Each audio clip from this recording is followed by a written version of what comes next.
शन्नो मित्रशं वरुणः शन्नो भवत्कर्यमा शन्नो इंद्रो बृहस्पतिः शन्नो विष्णुरुक्रमः। आदर और सम्मान की योग्य आचार्यवर वीरेंद्र पांडा जी हमारे इस कार्यक्रम को संचालित करने वाले, प्रसारित करने वाले माननीय भाई परवीर जी और उनके साथी सभी सदस्यगण और इस कार्यक्रम में जुड़े हैं। मैं देख रहा हूं हमारे पूना से माननीय कर्नल साहब को मैं देख पा रहा हूं। कर्नल पाटिल साहब जुड़े हैं और विशाखापट्टनम से मेरे स्नेही प्रदीप आर्य जी जुड़े हैं जो नेवी में हैं और भी कई लोगों को मैं देख रहा हूं। मुझे बड़ी खुशी है इस बात से कि उड़ीसा युवा आर्य समाज की ओर से हमारे कार्यकर्ताओं ने जिस पीड़ा को उठाया है, ये रोजाना ये कार्यक्रम निरंतर इतने दिनों से ये चला रहे हैं और रोज रोज नए नए विद्वानों को आमंत्रित करते हुए उनके विचारों द्वारा वैदिक संस्कृति क्या है, वैदिक परंपरा क्या है, वेद क्या है, धर्म क्या है, राष्ट्र क्या है, राष्ट्रीयता क्या है, हमारे विद्वान जन रोजाना इस पर विचार आप लोगों को देते रहे हैं। उसी श्रृंखला में मैं भी कई बार इस कार्यक्रम को अटेंड कर चुका हूं, कई विषयों पर मैं प्रकाश डाल चुका हूं और अभी चल रहा है गुरु परंपरा के सही अर्थों में हमारे सदगुरु कौन है, सदगुरु को हम कैसे जानेंगे। सदगुरु को जाने बिना किसी का शिष्य बनना यह मानवता विरोधी है। तो सतगुरु जानने के लिए मैं पहले ही बता चुका हूं कि जो वैदिक विद्वान हैं, वेदज्ञ पंडित हैं, वेद के ज्ञाता हैं, वेद के जानकार हैं, वही सदगुरु कहला सकते हैं। और वो विचार मैं ऋषिवर देव दयानंद से ही कोड करके बताया था। लेकिन आज दुनिया में भरमार हो रहा है गुरुओं का। जैसे आप लोगों ने पिछले दिन भी देखा और बहुत दिनों से चलता चला आ रहा था, ये आचार्य रजनीश का नाम आप लोग भी सुने होंगे। आचार्य रजनीश को भी गुरु के नाम से दुनिया ने जाना है। पर मैं आप लोगों से आज निवेदन ये कर रहा हूं कि आचार्य रजनीश को जहां तक लोगों ने गुरु कहा, गुरु बोला, तो आचार्य रजनीश की दुकान विदेश में क्यों नहीं चली? दुकान छोड़ करके उन्हें भागना पड़ा। केवल आचार्य रजनीश नहीं, ऐसे ही अनेक गुरु और भी कहलाए। मैं फिर बता रहा हूं उन सबका नाम, प्रायः जितने को मैं याद रखा हूं, कि साईं बाबा हो, देवराहा बाबा हो, आचार्य रजनीश हो, जय गुरुदेव हो, सीताराम ओंकारनाथ हो, राम ठाकुर हो, बालक ब्रह्मचारी हो, प्रभात रंजन सरकार हो, धन सदगुरु हो, सतपाल महाराज हो, आचार्य रजनीश जिनकी चर्चा मैंने अभी की। तो इन सबको प्रायः मैं जानता हूं और इनमें से कितने गुरु का नाम मैं लिया जिनका जन्म पूर्वी बंगाल में हुआ था। तो उस समय पूर्वी पाकिस्तान था। तो पूर्वी बंगाल बना जब, या पूर्वी पाकिस्तान ही था, तो उस समय उनकी दुकान नहीं चल पाई वहां। तो अपनी दुकान चलाने के लिए इसी भारत को ही याद किया या भारत के शरण में आए। तो भारत के लोग इतने आलसी हैं, इतने प्रमादी हैं, ये भाव में बह जाते हैं। भारत के लोगों को सही और गलत का पसंद नहीं है, सही और गलत की पहचान नहीं है, सही और गलत का परिभाषा नहीं है। और मैं निरंतर कई पोस्ट लिख रहा हूं, आज भी फेसबुक में था, कल भी था, इससे आगे भी था। तो भारत के लोग आलसी और प्रमादी होने के नाते इन्होंने सच्चाई को अपने जीवन में उतारना तो दूर की बात, सच्चाई को सुनना भी पसंद नहीं किया। जैसे एक छोटा सा उदाहरण दे रहा हूं, छोटी सी मिसाल मैं दे रहा हूं, जो आज मैं लिखा भी, जिसका नाम अल्लामा इकबाल था। जो अल्लामा इकबाल जब भारत में थे तो भारत में रह करके उन्होंने एक तराना लिखी, जिसको तराना नाम दिया गया। और उसमें वो ये कहते रहे कि हिंदी है हम, वतन है हिंदुस्तान हमारा। हिंदू नहीं, कहीं आप लोग ये समझने लगे कि हिंदू है हम, नहीं, हिंदी है हम, वतन है। उन्होंने हिंदू नहीं बोला, हिंदी है हम, वतन है हिंदुस्तान हमारा। अब उन्होंने उसी तराना में ही बोला कि मजहब नहीं सिखाता आपस में बैर रखना। पर बंधुओं, ये बात अगर सही होती, ये बात अगर सच होती, तो फिर वो पाकिस्तान क्यों गए? पर हमारे भारतवासियों ने इस पर चिंतन ही नहीं किया। भारतवासियों ने इस पर सोचने के लिए भी तैयार नहीं हुए। अगर मजहब नहीं सिखाता आपस में बैर रखना, ये बात अगर सही है, सच है, तो इस लेखक को, लिखने वाले को खुद पाकिस्तान का शरण क्यों लेना पड़ा? भारत में भी रह सकते थे। और भारत में जाते ही इस तराना को बदल दिया उन्होंने। और पाकिस्तान जाते ही उन्होंने क्या कहा कि मुस्लिम है हम, वतन है सारा जहां हमारा। यहाँ हिंदी है हम, वतन है हिंदुस्तान हमारा बोला, वहां जाकर के मुस्लिम है हम, वतन है सारा जहां हमारा, ये बोला। लेकिन आज तक हमारे भारतवासियों ने इस पर चिंतन और विचार नहीं किया। जो मजहब नहीं सिखाता आपस में बैर रखना बोल रहे हैं, और मजहब ही सिखाता है आपस में बैर रखना। इसको मैं प्रैक्टिकल करके दिया हूं, 1-2 दिन में आज 38 वर्ष में लगा हूं इस काम को करने के लिए। आज के लेख में मैं उसके उल्लेख किया हूं। तो जितने गुरु का नाम मैं सुनाया आप लोगों को, इन गुरुओं में से 1-2 गुरु को मैं जानता हूं कि जिनका जन्म पूर्वी बंगाल में हुआ। पूर्वी बंगाल पूर्वी पाकिस्तान था, तो उस समय उनकी दुकान नहीं चली और वो अपनी दुकान चलाने के लिए भारत के शरण में ही आना पड़ा। तो मेरा सवाल ये है भारतवासियों से कि इन गुरुओं की दुकान जब विदेश में नहीं चलती तो भारत में इतनी अच्छी क्यों चलती है?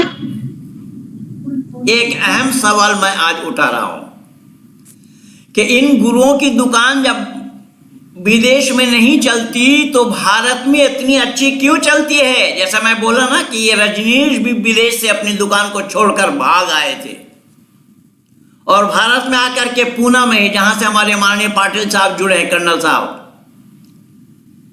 पूना में ही उसका आश्रम है।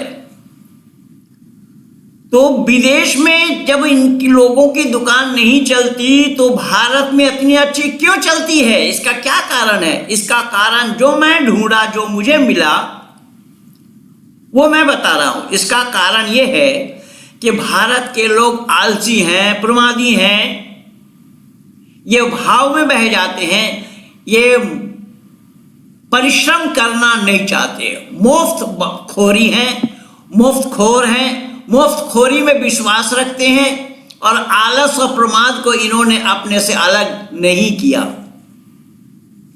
ये आलस और प्रमाद में आच्छादित हैं, इसलिए परिश्रम करना न पड़े और मुफ्त में ही माल मिल जाए और गुरु के द्वारा मिल जाए, हमें मेहनत करना न पड़े, हमें परिश्रम करना न पड़े, गुरु के द्वारा ही हमें माल मिल जाए। यहां तक के गुरुओं से तो जो किया सो किया, ईश्वर पर भी हाथ साफ करना चाहते हैं, और जो कभी भी संभव नहीं है। ये लोग ईश्वर पर भी हाथ साफ करना चाहते हैं। लेकिन दुर्भाग्य ये है कि हम भारत के लोग अपने को इतना सब कुछ मानते हैं कि वैदिक परंपरा के अंतर्गत हमारे सारे ऋषि मुनि इसी देश में आए, महापुरुषों का जन्म हुआ, मर्यादा पुरुषोत्तम राम जैसे लोग इस देश में ही आए, योगेश्वर कृष्ण जैसे महापुरुष इसी देश में आए। लेकिन इस देश वालों को क्या हो गया? कौन सी शैतान की नजर लगी जो अपने लोगों पर विश्वास न करके बाहर से जो कोई कुछ बोल दे उसी पर ही ये विश्वास करते हैं। जैसा प्रमाण दे रहा हूं, जैसा ऋषि पतंजलि ने प्रचार किया हमारे इसी देश में योग के नाम से, योग के नाम से प्रचार किया, लेकिन हमारे भारतवासियों पर इसका कुछ भी असर नहीं हुआ। अब विदेश वालों ने जब इसी योग को योगा बना करके दिया तो आज प्रचार हो रहा है। योग को योगा बना करके दिया तब प्रचार हो रहा है। भाई योग और योगा में अंतर क्या है, भेद क्या है, इसको जानने का प्रयास नहीं किया। ठीक इसी तरीके से जब हमारे देश के लोग राम राम पुकारते थे, राम राम का रट लगाते थे, तो हमारे लोगों पर कुछ भी असर नहीं हुआ। लेकिन उन विदेशियों ने जब रामा बना करके दिया तब लोगों पर असर हुआ। केवल इतना ही नहीं, जब हमारे देश के लोग योगेश्वर कृष्ण को कृष्ण कृष्ण चिल्लाते रहे, लेकिन भारतवासियों पर इसका कुछ भी असर नहीं हुआ। जब उन मूर्ख अंग्रेजों ने कृष्णा बना करके दिया, और हमारे सामने में ही मैं ये देख रहा हूं कोई भाई कृष्णा आर्य लिखा है। भाई एप्रोप्रिएट उच्चारण कृष्ण होना चाहिए या कृष्णा होना चाहिए? कृष्ण पुल्लिंग है, कृष्णा स्त्रीलिंग है। एक पुरुष को स्त्री बना देना कौन सा पढ़े लिखे लोगों का काम होगा भाई? ये दुर्भाग्य है हमारा देश का। हमारे देश के लोगों ने इस पर चिंतन और विचार नहीं किया, और कृष्ण और कृष्णा का भेद नहीं जाना, राम और रामा का भेद नहीं जाना, योग और योगा का भेद को जानने का भी प्रयास नहीं किया। और ये सारा प्रचार गुरु बन करके ही दिए हमें, ये सारा प्रचार गुरु बन करके दिए। अब कृष्णा स्त्रीलिंग है और कृष्ण पुल्लिंग है, तो अगर एक पुरुष को स्त्री बना देंगे, ये संभव है। और यही तो नाटक खेलते हैं हमारे भारत के लोग, चाहे वो रामलीला मैदान में खेले, राम नवमी के समय में खेले, और कृष्ण के नाम से कृष्ण जयंती पर खेले। ये सारा काम तो हमारे लोग कर रहे हैं ना। जब हमारे लोग ही खुद सत्य और असत का पहचान नहीं करेंगे तो उन गुरुओं को कहां तक दोष देंगे हम?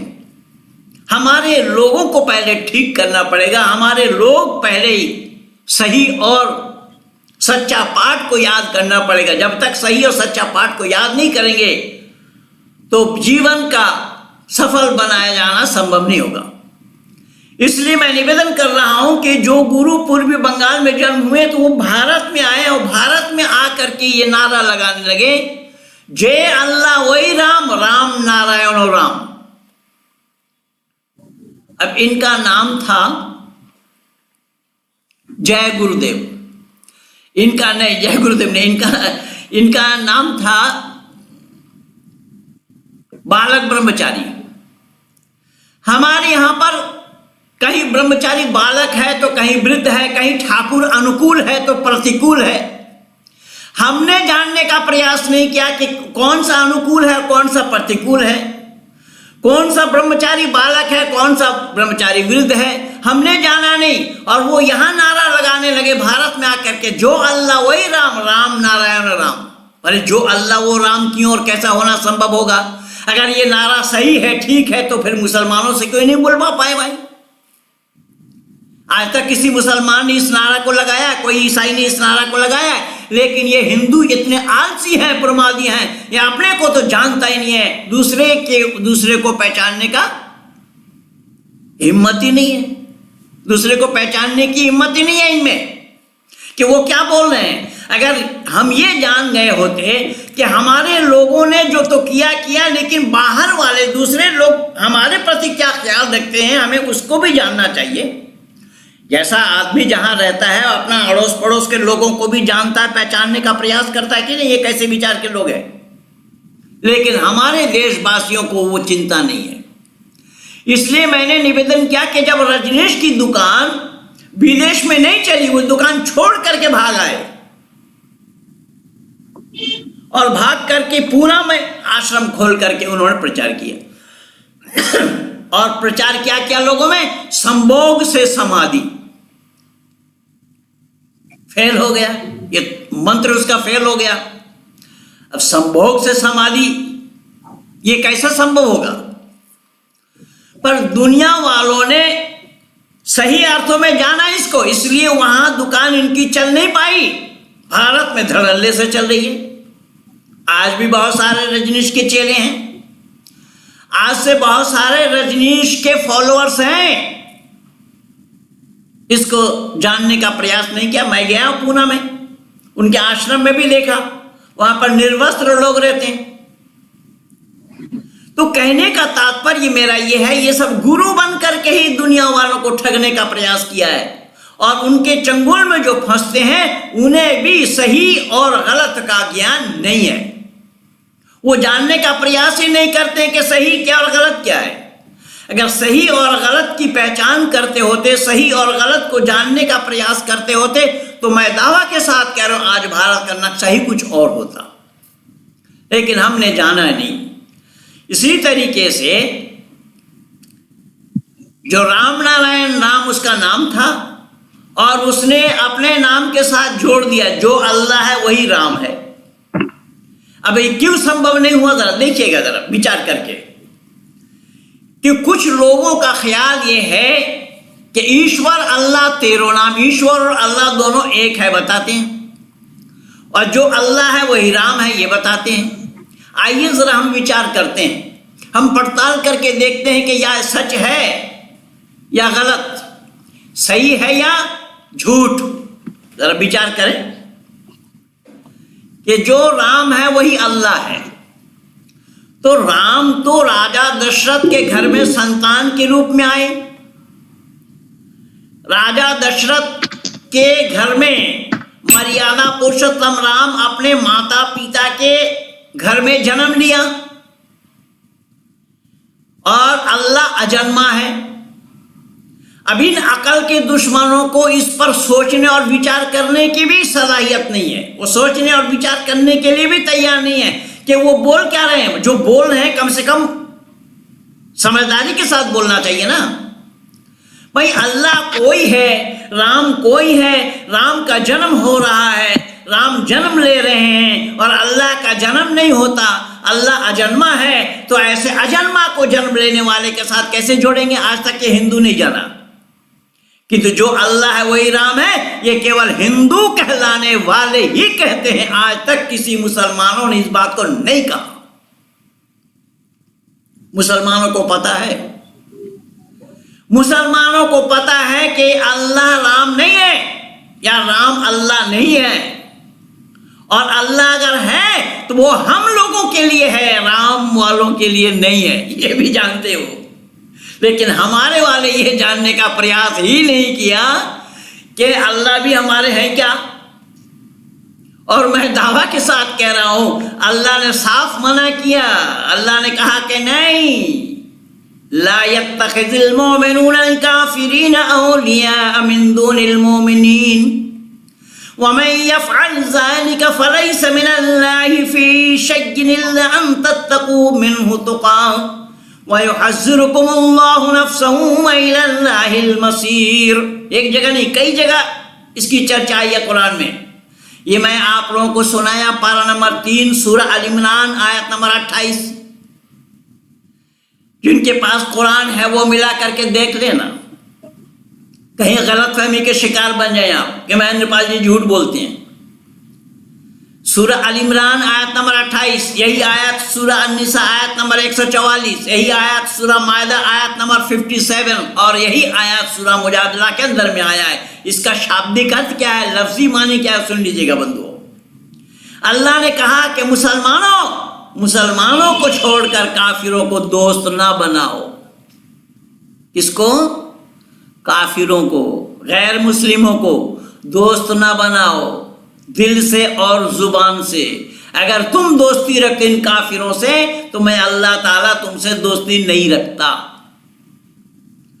तो इस्लाम के मानने वाले कुरान पर अमल करेंगे या वेद पर अमल करेंगे?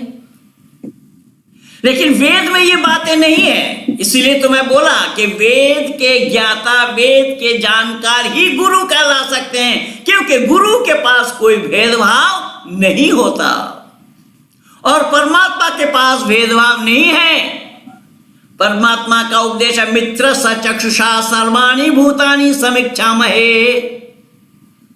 परमात्मा ने मानव मात्र को उपदेश दिया। ये केवल नहीं कि आर्य समाजियों को उपदेश दिया या सनातनियों को उपदेश दिया या भारतवासियों को उपदेश दिया, ऐसा नहीं है। परमात्मा का उपदेश बनी नव इंसान के लिए है, संपूर्ण ब्रह्मांड में मानव मात्र के लिए है। और क्या बोला परमात्मा ने, क्या उपदेश दिया कि ऐ मानव, तुम संतान हमारे हो, अपने नजर से तमाम जीवों को, तमाम प्राणियों को मित्र के समान देखो, दोस्त के बराबर देखो। वहां दोस्ती रखने के लिए मना किया। और हमारे यहाँ परमात्मा का उपदेश है कि मित्रशा चक्षुषा सर्वाणि भूतानि समीक्षामहे, अपने नजर से तमाम जीवों को मित्र के समान देखो, मित्र के बराबर देखो। ये उपदेश वेद को छोड़ करके कहां पाएंगे कोई? और ये कोई गुरु जानता भी नहीं है ये उपदेश के वेद का उपदेश वो देते आपको इन गुरु। इसीलिए तो मैं पहले दिन ही बोला था, ये गुरु नहीं, गुरु घंटाल है।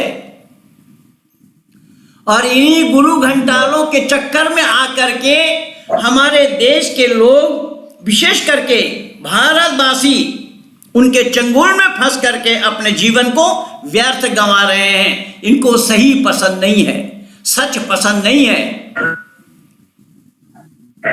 उन्हें गुरु मान करके, उन गुरुओं की बातों को मान करके, सच मान करके उन पे अमल कर रहे हैं। लेकिन ऐसा सच नहीं है।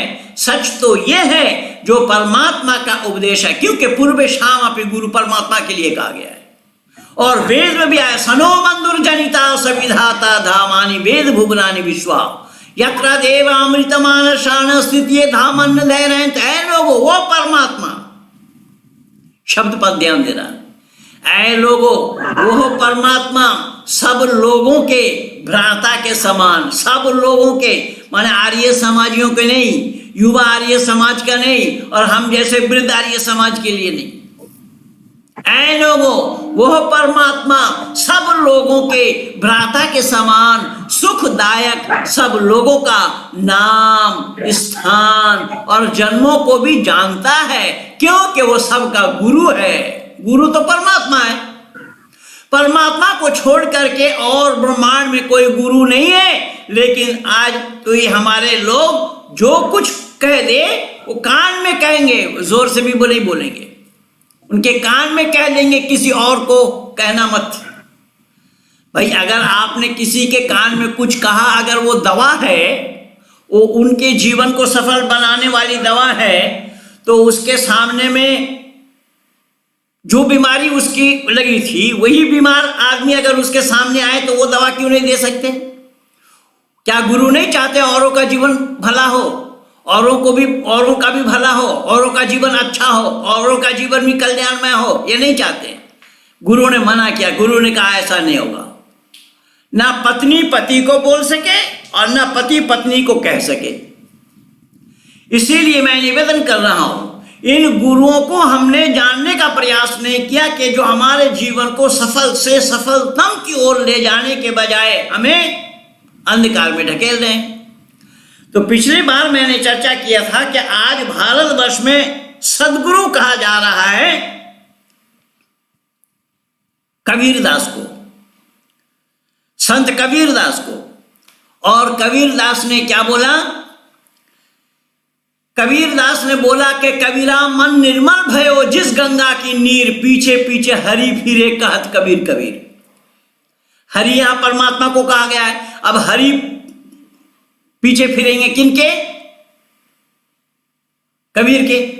तो परमात्मा को कोई चिंता थोड़ी है कि कोई मेरी उपासना करे, कोई मुझे बुलावे या ना बुलावे। अरे बुलावे, हम अगर बुलाएंगे तो ये हम अपना दायित्व का निर्वहन करेंगे, हम अपना दायित्व का पालन करेंगे। हम मानव जो ठहरे, और एक मानव को छोड़ करके कोई अन्य प्राणी परमात्मा की उपासना नहीं कर सकता। तो ये सौभाग्य तो हमें प्राप्त हुआ है, और वो कबीर परमात्मा को अपने पीछे फिरा रहे हैं, जैसा परमात्मा का बाप बना बैठा। परमात्मा को यह आवश्यकता नहीं है किसी की इबादत की, उपासना की। केवल इतना ही नहीं, कबीर ने क्या कहा कि कंकर पत्थर जोड़ के मस्जिद ले बनाए, ताको मुल्ला बाग दे क्या बहरा हुआ खुदाए। अर्थात मस्जिद में जो अजान लगाई जाती है ना, सोनू निगम ने पिछले दिन मुंबई में जो प्रतिवाद किया था कि भाई हमारी नींद खुल जाती है, तो उसी अजान को कबीर ने बांक बोला कि इतना जोर से चिल्ला रहा है, क्या अल्लाह बहरा हो गया? लेकिन उस कबीर को यह मालूम ही नहीं है कि वो अल्लाह के लिए आवाज नहीं है, वो आवाज है नमाजियों के लिए। इसलिए उसमें ये बोला जाता है, हय्या अलस सलाह, आओ नमाज के लिए, नमाजियों को बुलावा है। और कबीर ने सोचा ये अल्लाह को बुला रहे हैं। तो ये सारा गड़बड़ झाला हुआ है, हमने जानने का प्रयास नहीं किया। केवल इतना ही नहीं, कबीर ने और बोला, कबीरा खड़ा बाजार में सबकी मांगे खैर, ना कहूं से दोस्ती ना कहूं से बैर। अब देखिए कि गुरु बताया जा रहा है, और गुरु सही और गलत की पहचान नहीं कर रहे हैं। वो कह रहे हैं कि ना कहूं से दोस्ती ना कहूं से बैर। अच्छा, मैं जिम्मेदारी से अगर आप लोगों को पूछूंगा कि आज जो किसान आंदोलन हो रहा है, वो किसान लोग माननीय मोदी जी के ऊपर नाराज हैं या संतुष्ट हैं, तो जरूर आप लोग निर्णय ले सकते हैं। किसान मोदी जी पर संतुष्ट नहीं है, और किसान आंदोलन तो कुछ है, लेकिन यहां राजनेताओं का ही, वहां राजनेताओं की होड़ लगी हुई है। जबकि उन राजनेताओं किसी पार्टी के साथ कोई संपर्क और संबंध नहीं है। ये राजनेतागण कोई राष्ट्रपति के पास जा रहे हैं तो कोई उनके वहां जा करके धरना दे रहे हैं, कोई उनके जा करके समर्थन कर रहे हैं, कोई कुछ कर रहे हैं, कोई कुछ कर रहे हैं। तो ये हो क्या रहा है? ये सब गड़बड़ झाला इसी का ही नाम है। तो कहने का तात्पर्य मेरा यह है कि परमात्मा ना किसी से दोस्ती रखता है और ना किसी से बैर करता है। अगर आप बोलेंगे या सवाल करेंगे क्या परमात्मा वाकई में दोस्ती नहीं रखता? हाँ, परमात्मा दोस्ती रखता है। किनके साथ? जो परमात्मा के रास्ते में चलेगा, परमात्मा उनको प्रोत्साहित करते हैं। इसीलिए कृपा और दया दो बातें अलग अलग है। वैसे ही परमात्मा की कृपा तो सब पर है, लेकिन दया किसी किसी पर है। ऐसा हमारे माननीय कर्नल साहब की बहुत बड़ी दया है मेरे ऊपर, और ना मालूम किस किस तरीके से काम आगे बढ़े, ये चिंता हमेशा कर्नल साहब को लगी रहती है कि पंडित जी का काम आगे कैसे बढ़े, और लोग कैसे जाने, और लोगों तक कैसे पहुंचे। इस सच्चाई को, केवल कहने का तात्पर्य है, ये सच्चाई को और लोगों तक कैसे पहुंचाए। माननीय कर्नल साहब को ये चिंता रहती है। इसलिए मैंने बोला, तो परमात्मा की जो कृपा है वो सब पर है, प्राणी मात्र पर परमात्मा, क्योंकि परमात्मा का स्वाभाविक गुण है कृपा करना, पर दया किसी किसी पर होती है। दया किसी किसी पर कैसे होती? कि परमात्मा के रास्ते में जो अग्रसर होते हैं, परमात्मा उन पर कृपालु होते हैं। जैसा उदाहरण के रूप में मैं दावा के साथ कह रहा हूं, और मेरा प्रैक्टिकल जीवन है, मैंने इसको आज 38 वर्ष में लगा हूं, मैं इसको प्रैक्टिकल करके देखा हूं कि जो परमात्मा पर आस्थावान है, जो नित्य प्रति दोनों समय परमात्मा के लिए संध्या उपासना करते हैं आदि आदि, वो जितना भी दुख, पहाड़ के समान दुख क्यों ना आए, और राय के बराबर समझते हैं। शास्त्री जी कोई दिवस समाप्त करिया नहीं। हाँ ठीक है शास्त्री जी, हाँ, अभी आज के अभी टाइम हो गया है, तो हम कनेक्शन लेके आपको फिर दोबारा कनेक्शन करके कुछ समय में खत्म करेंगे। ठीक है जी। अभी कट जाएगा, तो सभी लोग को निवेदन करता हूँ कि कृपया फिर जुड़ जाएंगे। तो मैंने निवेदन किया कि परमात्मा का स्वाभाविक गुण है दया करना, और दया केवल हम मानवों पर नहीं, परमात्मा की दया प्राणी मात्र पर, जीव मात्र पर, लेकिन परमात्मा की कृपा किसी किसी पर होती है। जो परमात्मा के लिए आस्थावान है, और ये सब, इन सब बातों की जानकारी मिलती है सदगुरु के पास से।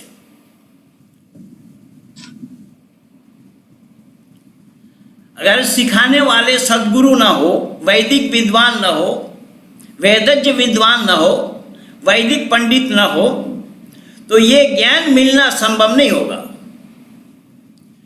और ये जो गुरु आज जितने भी ये गुरुडम चल रहे हैं, ये गुरु कहेंगे क्या, ऐसा कुछ भी हो जाओ, गुरु का नाम लो। गुरु का नाम लेने से बेड़ा पार हो जाएगा। गुरु का नाम लेने से बेड़ा पार होने वाला नहीं है, लेकिन जो गुरुओं का भी गुरु है, जो ब्रह्मांड का मालिक है, उसे याद करने से ही हम मुसीबतों से छुटकारा पा सकते हैं। और मैं दावा के साथ कह रहा हूं, परमात्मा की असीम अनुकंपा है, क्योंकि मेरा जीवन जुड़ा हुआ था कहीं और अब जुड़ा हुआ है कहीं और। मैंने इसे नजदीक से जाना, परखा, समझा और इसको प्रैक्टिकल करके देखा कि हमारे ऋषि मुनियों ने जो कहा है, ऋषि मुनियों ने जो ज्ञान दिया है, ऋषि मुनियों ने जो बतलाया है, वो अक्षर सत्य है, सही है। उसमें झूठ होने का कोई सवाल ही पैदा नहीं है।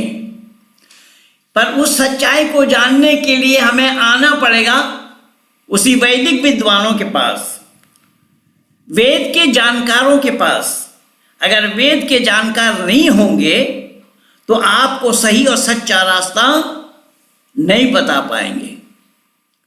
और कुछ गुरु तो ऐसे हैं कि अपने शिष्यों के गले में घास का माला पहना देते, उसको कंठी बोलते हैं, कंठी माला पहना देते हैं। तो ये जो तरीका है, इस तरीका से मानव जीवन सफल होने के बजाय अंधकार के तरफ ही ढकेला है। मानव जीवन को सफल बनाने के लिए यही सदगुरु का उपदेश कि परमात्मा के साथ लौ लगाना, परमात्मा के साथ डायरेक्ट कनेक्ट होना। परमात्मा के पास साथ कनेक्ट होने के लिए परमात्मा को पहले जानना पड़ेगा। इसीलिए वैदिक विद्वानों ने, वैदिक गुरुओं ने परमात्मा का सही सही जानकारी कराया है अपने शिष्यों को। परमात्मा के बारे में सही सही जानकारी दिया है कि कौन है परमात्मा। अपने मनमानी तरीके से जिसको मन करे उसको परमात्मा बोलो तो ये कभी भी संभव नहीं होगा। और आज ये गुरु सब कह रहे हैं कि सब, कोई कृष्ण को परमात्मा कह रहे हैं, कोई राम को परमात्मा कह रहे हैं, कोई कुछ को कह रहे हैं, कोई कुछ को कह रहे हैं। अब इनको खुद को पता नहीं है कि ये आज ये नारा लगा रहे हैं हरे कृष्ण कृष्ण कृष्ण हरे हरे, हरे राम राम राम हरे हरे। और आपके उड़ीसा में बहुत है। उड़ीसा तो मंदिरों का प्रांत है, धार्मिक लोगों का प्रांत है। और ये जब बोलते हैं कि हरे कृष्ण कृष्ण कृष्ण हरे हरे, और फिर बोलते हैं कि हरे राम राम राम हरे हरे, पर इन अकल के दुश्मनों से आज तक किसी ने पूछा भी नहीं, और इनको खुद को जानकारी नहीं है कि राम का युग पहले था या कृष्ण का युग पहले था। जब राम का युग पहले था तो राम का नाम पहले आना चाहिए, ये कृष्ण का नाम पहले ले रहे हैं। मैं जब बेल्जियम में था तो वहां पर मंदिर में, वही इस्कॉन वाला मंदिर में जाकर के मैं पूछा, वो नहीं बता पाया। अब ये सब बंगाली लोगों का ही है, और ये सही पूछे तो अमेरिका के ही ये एजेंट है। ये सारा पैसा यहां से भारत से लूट करके अमेरिका ले जा रहे हैं लेकिन हमारे लोगों को इसमें जरा सा भी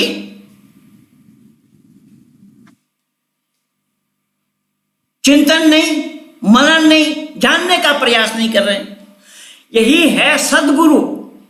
सद्गुरु वही है जो अपने शिष्यों को अपने साथ नहीं अपितु सृष्टिकर्ता के साथ पूरा पता बता करके ये जोड़ दे। इसलिए देखिएगा, ये गायत्री मंत्र में ही देखिए ना, गायत्री मंत्र में ही तो साफ बताया गया है, ओम भूर्भुवस्वः तत्सवितुर्वरेण्यं भर्गो देवस्य धीमहि धियो यो नः प्रचोदयात्।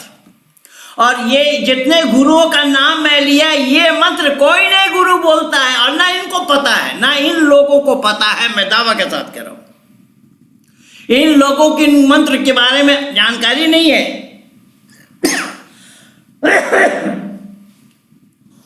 इस मंत्र का नाम गायत्री मंत्र बोला जाता है। इस मंत्र का नाम गुरु मंत्र भी बोला जाता है। इस मंत्र का नाम सावित्री मंत्र भी बोला जाता है। अनेक नामों से पुकारा गया है इस मंत्र को। लेकिन बंधुओं, ये मत समझना कि यही जो मैं उच्चारण किया यही गायत्री मंत्र है। मंत्र का नाम गायत्री नहीं होता। गायत्री एक छंद का नाम होता है। जिस मंत्र में 24 अक्षर होते हैं, उन 24 अक्षर वाला मंत्र को गायत्री छंद वाला मंत्र कहा जाता है। तो ये छंद का नाम है गायत्री। अब इसमें बोला क्या गया है, देखिएगा जरा। ओम भूर्भुवः स्वः। ओम परमात्मा का मुख्य नाम है। और ये लोग बोलेंगे ओम गुरुवाय नमः। ओम परमात्मा रहे नमः नहीं, ये गुरु को नमन करेंगे।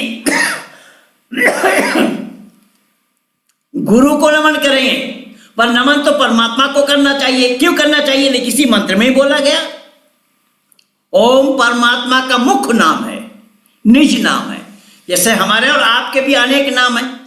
हम किसी के भाई हैं, किसी के बेटे हैं, किसी के भांजा है, किसी के मामा है, किसी के कुछ है। इस तरीके से हम एक है लेकिन नाम अनेक। तो ये वेद में आया है, एकम सद विप्रा बहुधा वदन्ति। परमात्मा एक है, अनेक नामों से लोग पुकारते हैं, अनेक नाम। तो ओम जो नाम है वो उसका निज नाम है, मुख्य नाम है। ओम शब्द का अर्थ है सर्वरक्षक। एक शब्द में ही ऋषि दयानंद ने उठा करके दिया है कि ओम के माने है सर्वरक्षक। परमात्मा को छोड़कर और कोई रक्षा करने वाला नहीं। लेकिन आज के ये गुरु कह रहे हैं तुम्हारे रक्षक हम हैं। तुम्हारा पाप कितना ही क्यों ना हो जाए, हमारे पास आ जाओ, हम क्षमा करवा देंगे। ईसाई लोग तो यहां तक कह रहे हैं कि जो ईसा मसीह को क्रूसबिंद किया गया, वो हम ईसाइयों का सारा पाप वो ले गया। अच्छा, बताइए वो गया कब और हम लोग कब हैं? कब हम पाप कर रहे हैं और हमारा पाप वो ले गया, बता रहे। बताइए इससे और सस्ती दुकानदारी क्या है दुनिया में? इससे और आसान तरीका दुनिया में क्या है लोगों को पागल बनाने के लिए? और ये पागल बनने वाले लोग भी नहीं जानना चाहते कि भाई पाप हमारा कोई और ले जाए, ये कैसा होगा? खाएं हम और पेट किसी का भरे, ये कैसा होगा? अग्नि में हाथ हम डालें, हाथ किसी और जले, ये संभव नहीं है। तो ये सारा काम जो है ये इन गुरुओं के द्वारा हो रहा है। इसीलिए ऋषि दयानंद ने बहुत सरलीकरण करते हुए इस मंत्र का अर्थ दिया है, बतलाया है कि ओम परमात्मा का मुख्य नाम है, जिसका अर्थ होता है सर्वरक्षक। भूर्भुवः स्वः, परमात्मा सुख का देने वाला, दुख विनाशक, प्राणों से भी प्यारा। तो फौरन बताएगा तत्सवितुर्वरेण्यम। इसीलिए हम आपको वरण करते हैं। अब परमात्मा को वरण किया। अगर इस मंत्र को बोलते हैं तो यहां वरण परमात्मा को किया जा रहा है, और परमात्मा को वरण करने के बाद भी परमात्मा को छोड़कर किसी और को गुरु मान रहे। ये है मुसीबत वाली बात। हम आपको वरण करते हैं, जब आपने परमात्मा को वरण कर लिया तो फिर उससे मांगा, क्या मांगा? धियो यो न प्रचोदयात्। आप हमें दीजिए, क्या दीजिए? बुद्धि दीजिए, बुद्धि, विद्या दीजिए। कि इन दोनों बातों से ही मानव जीवन का सफल बनाया जाना संभव है। लेकिन ये सारा काम आज उल्टा हो रहा है। तभी ऋषि दयानंद को लिखना पड़ा कि अरे भाई, सदगुरु वही है जो वेदज्ञ विद्वान हैं, जो वैदिक विद्वान हैं, वेदज्ञ पंडित हैं, जो वेद को जानते हैं, वेद के द्वारा ही परमात्मा का पता आपको बता सकते हैं। बाकी परमात्मा का पता वेद से अलग हट करके किसी भी किताब से, किसी भी ग्रंथ से, किसी भी शास्त्र से मिलना पाया जाना संभव नहीं है। यही कारण बना कि हमारे सारे ऋषि मुनियों ने हमें यही उपदेश दिया, बैक टू वेदास, वेदों की तरफ लौटो। लेकिन हम लोगों ने उस वेद को छोड़ दिया,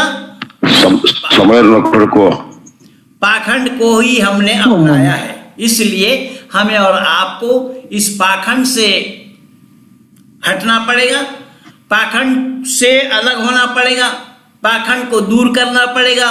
और हमारे सारे कार्यकर्ताओं को मैं साधुवाद देता हूँ, पूज्य आचार्य जी को भी मैं धन्यवाद देता हूँ कि आचार्य जी के सानिध्य में हमारे ये युवा भाई जुड़े हैं। इस तरीके से रोजाना का कार्यक्रम जो ये चल रहा है, मैं जितना भी तारीफ करूँ, जितना भी साधुवाद दूँ, जितने भी प्रशंसा करूँ, उतना ही कम और थोड़ा है। मैं चाहूँगा ये निरंतर आप लोगों का प्रयास सफल से सफलतम की ओर जाए और मानव मात्र को ये सच्चाई के नज़दीक में आप ले जाएं, सच्चाई मानव मात्र के सामने आप प्रस्तुत करें, उपस्थित करें इन वेदों के द्वारा। इन्हीं शब्दों के साथ मैं सबका शुक्रिया अदा करते हुए अपने वाणी को विराम दे रहा हूँ। आप सब लोगों को बहुत बहुत धन्यवाद, नमस्ते के साथ।